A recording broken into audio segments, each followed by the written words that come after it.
नमस्कार दोस्तों, OCN network में आपका स्वागत है। आज बात करेंगे नीतीश बाबू की। नीतीश बाबू जब से बेंगलुरु से लौटे हैं, कुछ खींची-खींची सी हँसी के साथ सामने आते हैं। कल मीडिया ने उनको कुरेदने की कोशिश की, पूछने की कोशिश की कि हुआ क्या था? तो ऐसा शो कर रहे थे कि जैसे कुछ हुआ नहीं है, सब कुछ ठीक है।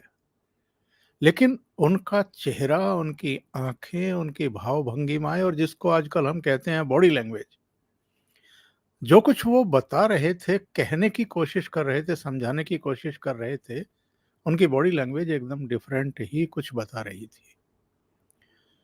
तो नीतीश कुमार के साथ एक्चुअल में हुआ क्या है, ये जानने के लिए भी और आगे क्या करेंगे, ये समझने के लिए भी और बिहार में जिस तरह के इस समय समीकरण बना रहा है एनडीए यानी मोदी और शाह की जोड़ी, वो नीतीश कुमार के लिए भी और लालू के कुनबे के लिए भी किस तरह की चुनौती पेश करेंगे या चुनौती पेश नहीं करेंगे, ये भी जानने समझने की कोशिश करेंगे। मेरे साथ पटना से जुड़ गए हैं अभिषेक तिवारी। तो अभिषेक जी को जोड़ करके चर्चा को आगे बढ़ाएंगे। अभिषेक जी, बहुत स्वागत है आपका। नमस्कार। प्रणाम। बहुत बहुत प्रणाम ओशियन नेटवर्क के सभी दर्शकों को। जय श्री राम। अभिषेक जी, ये बताइए, आपने तो एक शो किया भी है इस पर जी, कि गजब गजब बेइज्जती हुई है नीतीश कुमार की वहां पर। एक्चुअल में हुआ क्या था? अभी तक आपको जानकारी क्या मिली है? क्योंकि आप पटना में हैं और नीतीश के साथ कुछ और लोग भी बेंगलुरु के ट्रेवल पर थे, यात्रा पर थे, जी। लौट भी आए हैं। जाहिर है आपके सोर्सेज होंगे, तो एक्चुअल में हुआ क्या है? देखिए, वो राहुल गांधी की फोटो लगी हुई थी बेंगलोर में, शहर में। और एक दो नहीं, कई फोटो लगे थे, लेकिन हर एक राहुल गांधी की फोटो के नीचे एक स्क्वायर में छोटा फोटो जो है वो नीतीश कुमार का लगाया था, जिसपे कहा गया था कि अनप्रेडिक्टेबल है, ऐसा आदमी पीएम कैंडिडेट कैसे हो सकता है। फिर उसके बाद ये कहा गया था अनडिपेंडेबल है। एक में था कि आज यूपीए में है, कल एनडीए में है, ऐसा आदमी को कैसे संयोजक भी बनाया जा सकता है। इस तरह की चीजें थी, कई पोस्टर लगे हुए थे। जब तक बात पहुंचती टॉप मोस्ट लीडरशिप तक, जब तक बैंगलोर पुलिस उसको हटाती, तब तक ये चीजें जो है वो नीतीश के सामने आ गई थी, क्योंकि जाना उसी रूट से उनको था। तो मीटिंग में गए, और मीटिंग में जाने के बाद पहले उनको ये देखना था कि संयोजक वाले मुद्दे पे बात हो रही है कि नहीं हो रही है। तो पहले जब बात आई अलायंस को लेकर के कि किसके वो सीट शेयरिंग किए जाए, तो खड़गे ने ये कह दिया कि हम अपना अपना पहले चुनाव लड़े, चुनाव जीते, और जिसको अधिक सीट मिलेगी वो पीएम इन सब की बातें करेगा। अब ये बात हुई, नीतीश कुमार चुपके से उठे, प्राइवेट अपना जेट पकड़ा और वापस पटना। 2 घंटे के बाद वो चले गए नालंदा। अब सभी पत्रकार जानते हैं बिहार के कि देखिए, नालंदा राजगीर में जब जाते हैं, वो उनका कोप भवन है। जैसे कैकई माता कोप भवन में गई थी, किसी से बात नहीं करती हैं, तो उसके बाद वो अगर आ भी जाए उस कोप भवन से चिंतन मनन के बाद, तो उनकी बातों को बहुत सीरियसली मत लीजिएगा, क्योंकि भाव भंगिमाएं कुछ और कह रही होगी और नीतीश कुमार की जबान से और निकल रहा। 2 उदाहरण देता हूं आपके दर्शकों के लिए। जब पहली बार प्रधानमंत्री उस वक्त नहीं थे, गुजरात के मुख्यमंत्री थे, और नीतीश कुमार कोप भवन में गए थे 2010 में, तब भोज की बात हो रही थी कि एनडीए के सभी साथी घटक दलों के साथ हम एक भोज यात्रा करें, भोज करेंगे, और उससे राजनीतिक शक्ति का प्रदर्शन होगा। तो बीजेपी ने नीतीश कुमार से बिना पूछे नरेंद्र मोदी जी का उस लिस्ट में नाम डाल दिया।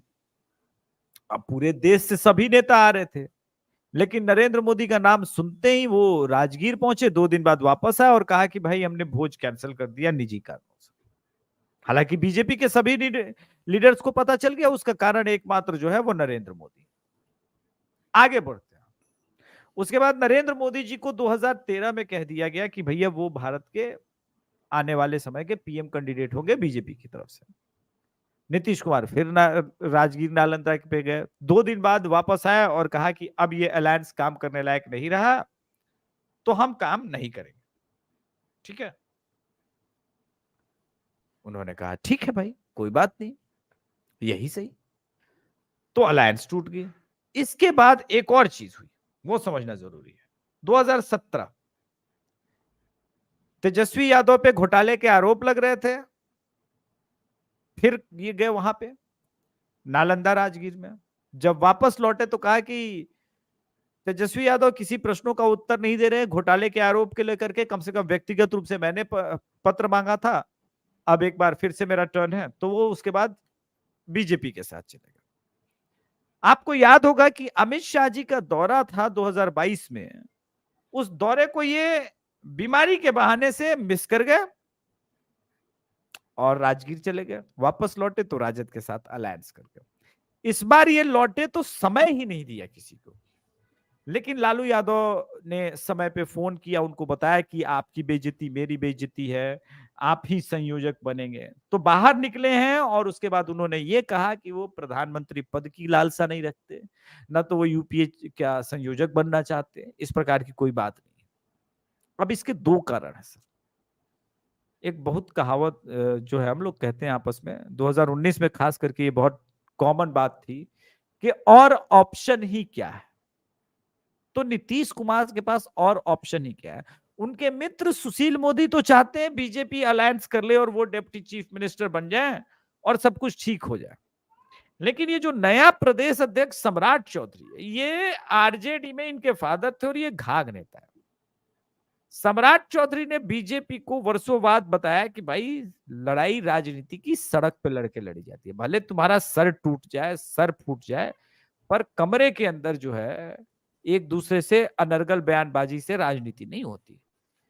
जिन नए चेहरों पे ये दाव खेल रहे हैं और जो अलायंस इन्होंने लॉकुश समीकरण को तोड़ने के लिए अब तक जो कुछ भी किया है सम्राट चौधरी, वो सुशील मोदी की कार्यशैली हो या इसके पहले जितने भी प्रदेश अध्यक्ष रहे, उन सबसे इतर है, उन सबसे अलग है। और नीतीश कुमार की राह का जो सबसे बड़ा रोड़ा है वो सम्राट चौधरी। इन्होंने दरभंगा रेजोल्यूशन में ही सभी बिहार के बड़े लीडर से शपथ दिलवाया था कि 2024 और 2025 में हम नीतीश कुमार के साथ नहीं जाएंगे। अगर सम्राट चौधरी को हटा दें इस वक्त, तो बीजेपी के अंदर बहुत सारे नेता हैं जो चाहते हैं नीतीश वापस आ जाए। और नीतीश बार बार मैसेज भी भिजवा रहे हैं इस तरह की नाराजगी प्रस्तुत करके कि राजद से नाराज हैं, बीच में वामपंथ से नाराज हो जाते हैं, कांग्रेस से नाराज हो जाते हैं। लेकिन अब नीतीश के पास भी ऑप्शन बहुत सीमित है। इस ऑप्शन की अब आखिरी कड़ी हमको तब समझ में आएगी जब महागठबंधन का सीट शेयरिंग का फॉर्मूला निकलेगा। जी अभिषेक जी, ये बताइए कि नीतीश के साथ ये हुआ क्यों? क्योंकि नीतीश जब पटना में मीटिंग बुलाई गई थी तो हम तो देख रहे थे कि कई सीनियर नेताओं की अगवानी हवाई अड्डे पर पहुंच करके कर रहे थे, उनको पुष्प गुच्छ और मालाएं पहना करके दे करके, और ये भी एहतियात बरता गया था मीटिंग स्थल पर कि नीतीश का फोटो कुछ बड़े साइज का ना लगे। पर जब ये वहाँ बेंगलुरु पहुंचे तो वहाँ तो दृश्य ही दूसरा था। जो आपका मंच पर पीछे बड़ा बैनर पोस्टर लगा था, उसमें 3 ही लोगों के बड़े फोटो थे। उनमें सोनिया गांधी, राहुल गांधी, मल्लिकार्जुन खड़गे, और बाकी सबको एक घेरे में समेट दिया गया था, जिनमें नीतीश बाबू भी थे। तो क्या कुछ अति उत्साह में आ गए थे नीतीश कुमार और इनको गलतफहमी हो गई थी कि ये संयोजक बनाए जा सकते हैं? देखिए, वो लालू यादव का ट्रिक था। लालू यादव को पता है कि इनके मन के अंदर प्रधानमंत्री पद की एक लालसा है, उसको पुनर्जीवित किया लालू प्रसाद यादव ने।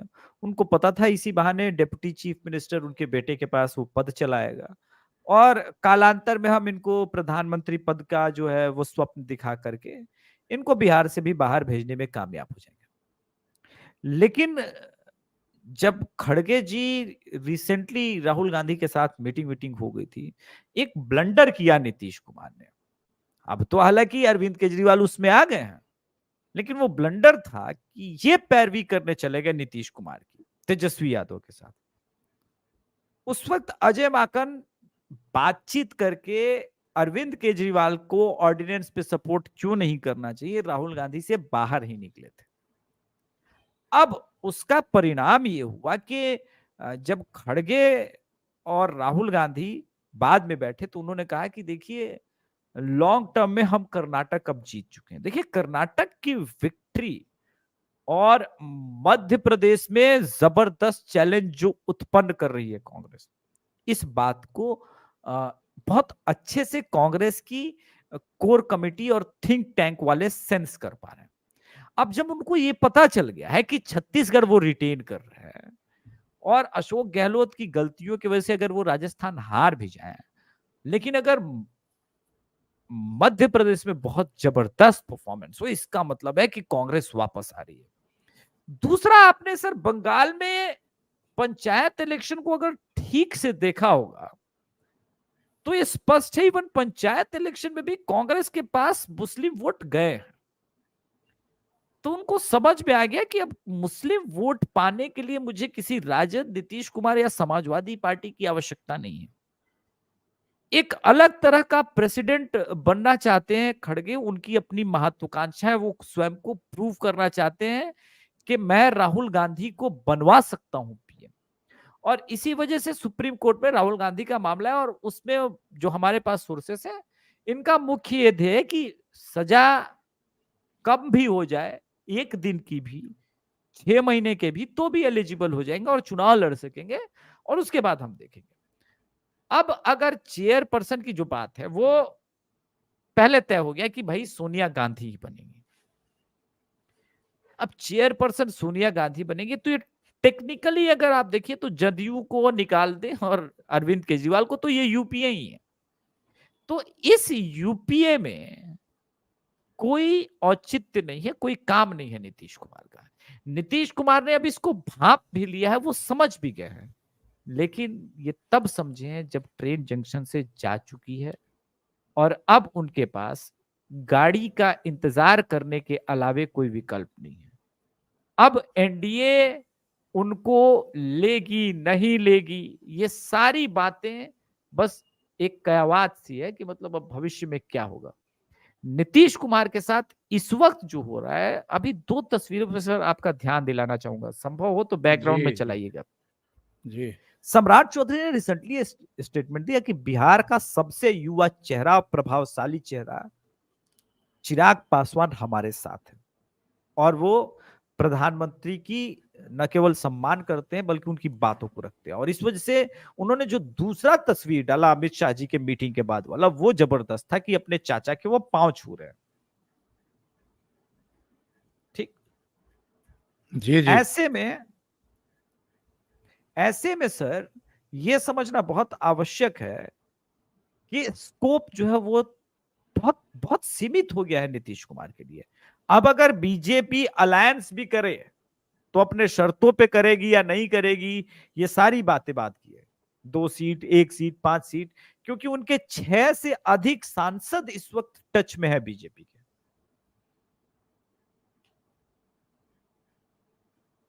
जी, जी।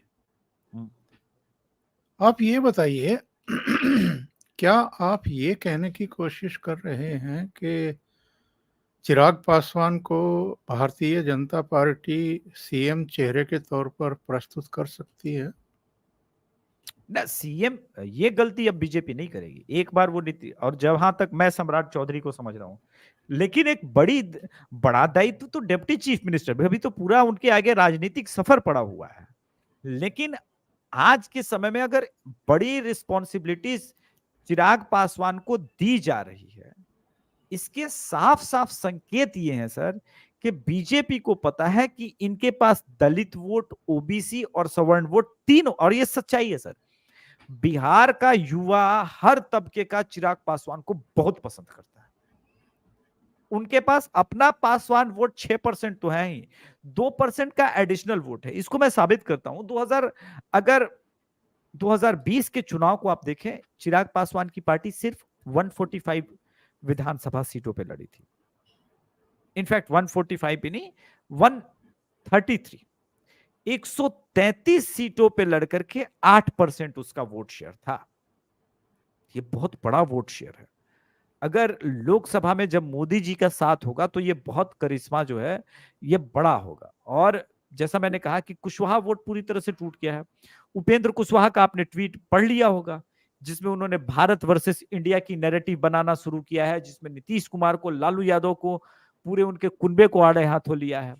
इसके बाद अगर आप देखें तो जो स्थितियां बन रही है कि आरसीपी सिंह को बीजेपी आने वाले 2 महीनों के अंदर एक बड़ा कुर्मी नेता के रूप में प्रोजेक्ट करने वाली है। उनके द्वारा कुर्मी बहुल क्षेत्रों में रैलियां करवाई जाएंगी। ऑब्वियस सी बात है, उसमें मसल, मनी, पावर जो है बीजेपी अपना झोंकेगी। पर उससे अगर आधा कुर्मी भी तोड़ लिया तो नीतीश की तो कहानी खत्म। जी, अब नीतीश के सामने रास्ता क्या है? विकल्प नीतीश के पास बहुत सीमित है। एक विकल्प तो यह है कि अपनी वो गलती रियलाइज करके एनडीए के पास अगर वापस आए तो ये कहे कि ठीक है, आप 4 सीट 5 सीट जो भी हमको देंगे अपने कोटे से हमको मंजूर है, हम हराने में मदद करेंगे इस महागठबंधन को। दूसरा विकल्प ये है कि वो राजद के, जिसको कहते हैं उर्दू में शब्द, रहमो करम पे पड़े रहे और जो 7 8 10 सीटें वो दें वो चुपचाप ले लें और चुनाव लड़ें, और चुनाव लड़ने के बाद अपनी पार्टी को सामने से बर्बाद होते हुए देखें। क्योंकि लोकसभा के बाद ये अलायंस सर 4 दिन नहीं चलने वाला है। क्योंकि फिर 2025 में हार लोकसभा में महागठबंधन की बिहार में क्यों हुई, इसका ठीकरा किसके माथे पे फोड़ा जाए, ये कहानी शुरू हो जाएगी। अच्छा, ये बताइए, हाल में जो जैसे चिराग पासवान की री एंट्री हुई है, उपेंद्र कुशवाहा, जीतन मांझी, कुछ आरसीपी सिंह पहले, कई जो ये एक तरीके से नया एक समीकरण बनाने की कोशिश इधर एनडीए ने की है, मोदी और शाह ने की है, लालू और नीतीश और कांग्रेस की घेराबंदी करने की कोशिश की है। ये जो अभी स्टेप उठाए गए हैं, इनसे कुछ जमीन पर बदल रहा है या बस ये संदेश और संकेत के तौर पर ही है?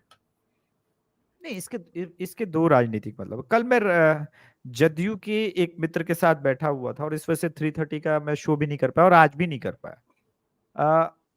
उनसे बात हो रही थी तो मैंने कहा कि अच्छा, बीजेपी अगर आपके साथ ये करे कि अभी आपको अलायंस में ले ले और अंतिम समय में आपको 4 सीट 5 सीट देने लेने को ही मजबूर करे, बोले वरना बोले कि जाओ वापस उसी कांग्रेस के पास, उसी राजद के पास, तो तुम्हारे पास क्या ऑप्शन रह जाएगा? ये जो बार बार तुम मैसेज भेज रहे हो।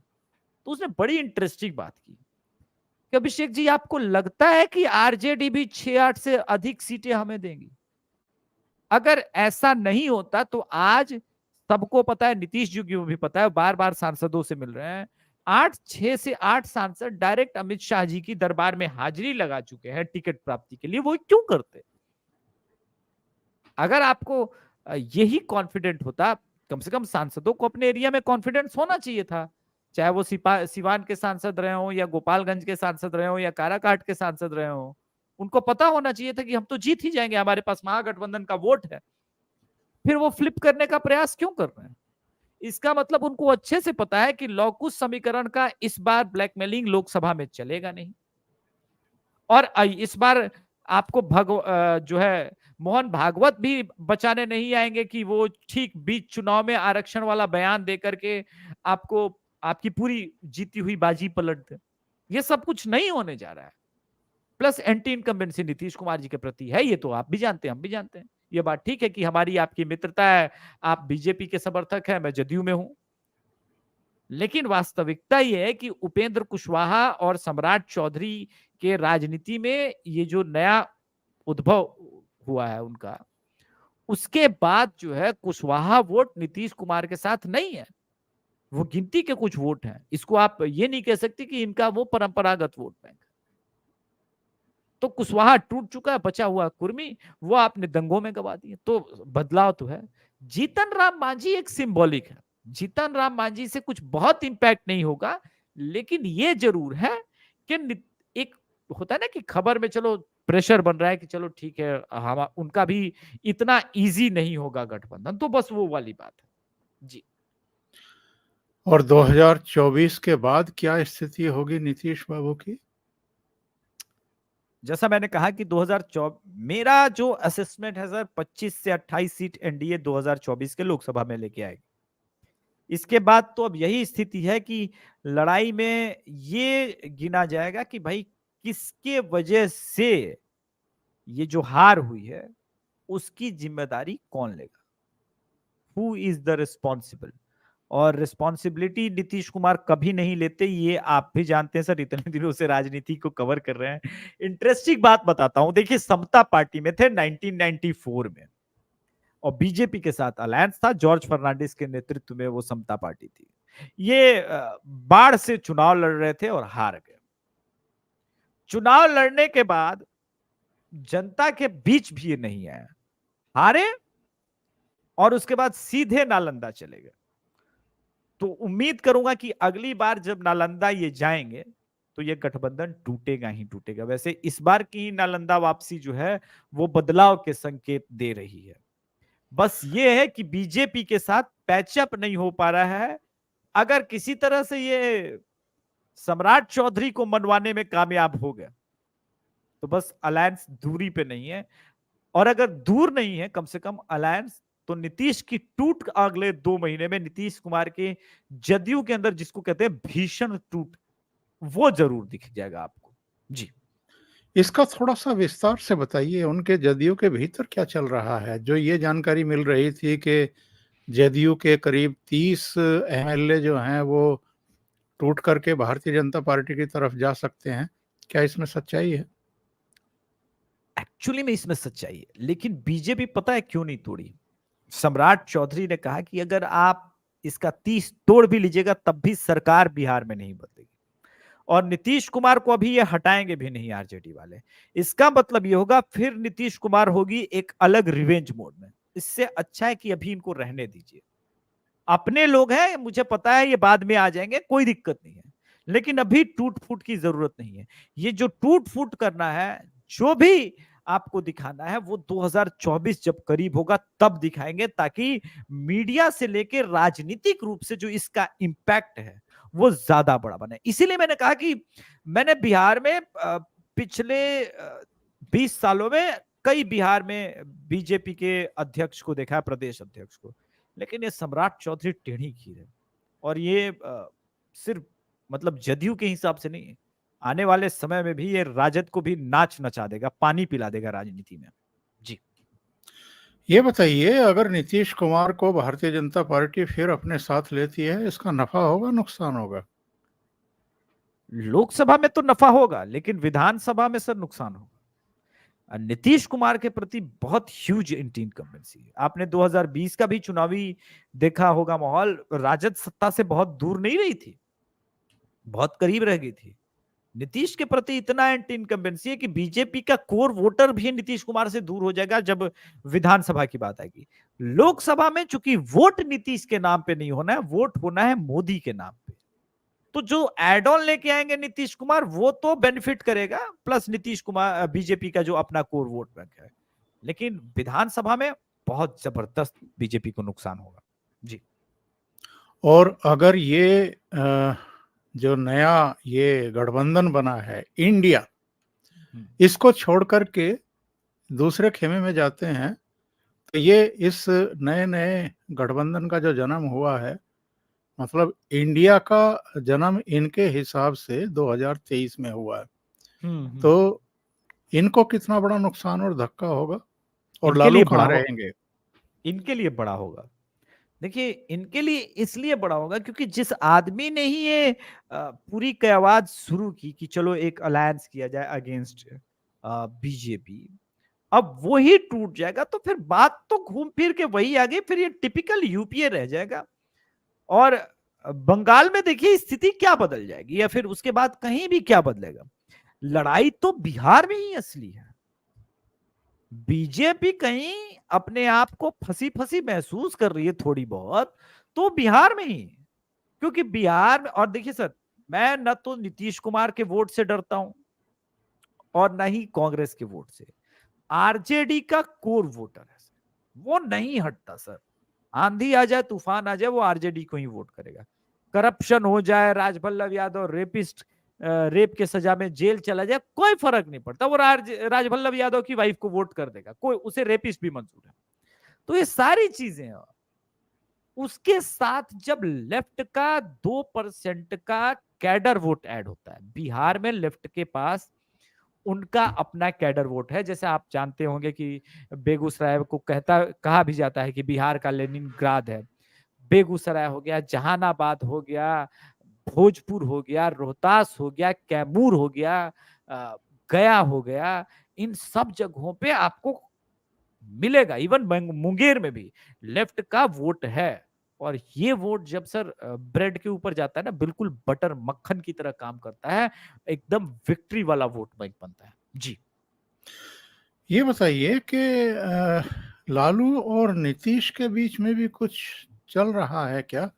जो खबरें आती हैं कि सब कुछ ठीक ठाक नहीं चल रहा है। नहीं नहीं, ऐसा अभी नहीं, इसलिए नहीं है क्योंकि Lalu Yadav is a very smart player, और लालू यादव को पता है कि नीतीश को बनाए रखना जरूरी है। इनफैक्ट वो कोप भवन में गए तो लालू यादव की ही तरफ से मैसेज भिजवाया गया कि आपका अपमान मेरा अपमान है।